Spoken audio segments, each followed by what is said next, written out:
Now we can discern the chilling, silent scream on the face of this child who is now facing imminent extinction.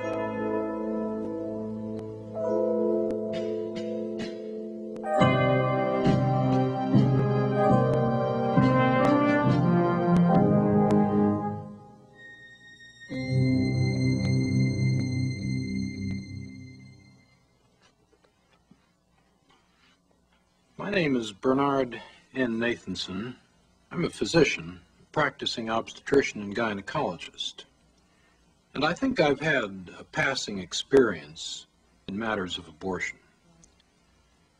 Now, when I was a medical student in 1949, we had no such science as fetology.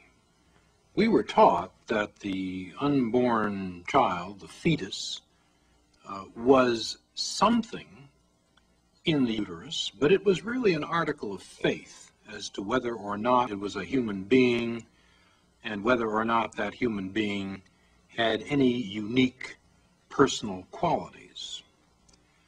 But the whole story has changed since the 1970s.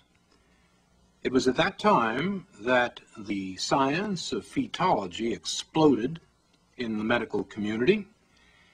It exploded by means of the introduction of great new technologies such as ultrasound imaging, electronic fetal heart monitoring, fetology, hysteroscopy, radioimmunochemistry, and a host of other dazzling technologies which today constitute, in fact, the corpus of the science of fetology.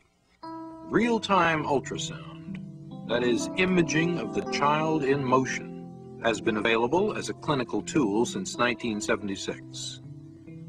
The room for the ultrasound examination consists of a conventional examining table, as well as the ultrasound imaging device itself, a bulky appearing machine here.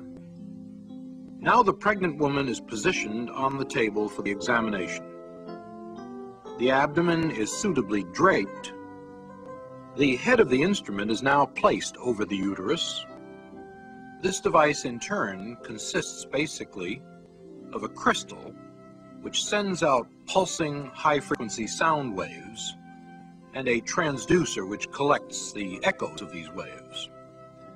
The echoes are then collated by a computer which in turn assembles them into a recognizable image of the living unborn child. And the child can be imaged by either a linear scan, which is useful for later pregnancies, or a sector scan, which is more accurate for delineating the child in an early pregnancy, such as this one. The image, reconstructed from the echo pattern, is capable of truly amazing resolution. And so discerning is this instrument that the tiny valves of the heart can be studied as they snap open and shut during the contractions of the heart.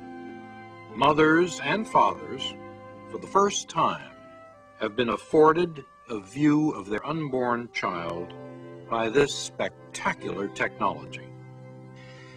And those technologies, those apparatuses and machines which we now use every day, have convinced us that beyond question, the unborn child is simply another human being, another member of the human community, indistinguishable in every way from any of us.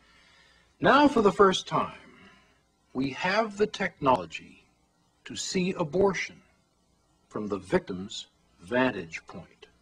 Ultrasound imaging has allowed us to see this. And so for the first time, we are going to watch a child being torn apart, dismembered, disarticulated, crushed, and destroyed by the unfeeling steel instruments of the abortionist.